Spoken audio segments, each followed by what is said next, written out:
যে 2 দিনের মধ্যে মুজাহিদের লাশ দেশে আনা হবে। মারা গিয়েছে, কার অ্যাক্সিডেন্ট করেছিল 9টার দিকে।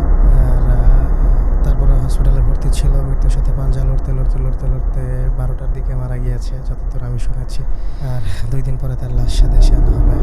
আমরা সবাই তার রুহের মাগফিরাত কামনা করি।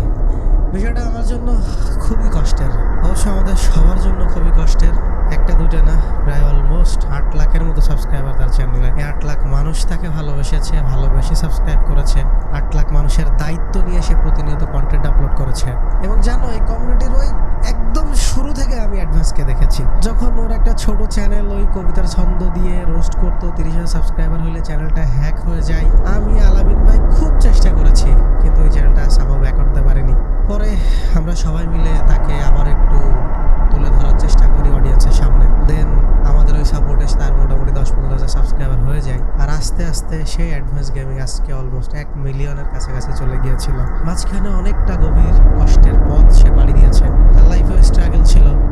এখন রিসেন্ট সে ট্রেডিং করার পরে হয়তো তার লাইফ পরিবর্তন হয়েছে, কিন্তু আমি যখন তাকে কাছ থেকে দেখেছি, আমি দেখেছি তার লাইফেও অনেক স্ট্রাগল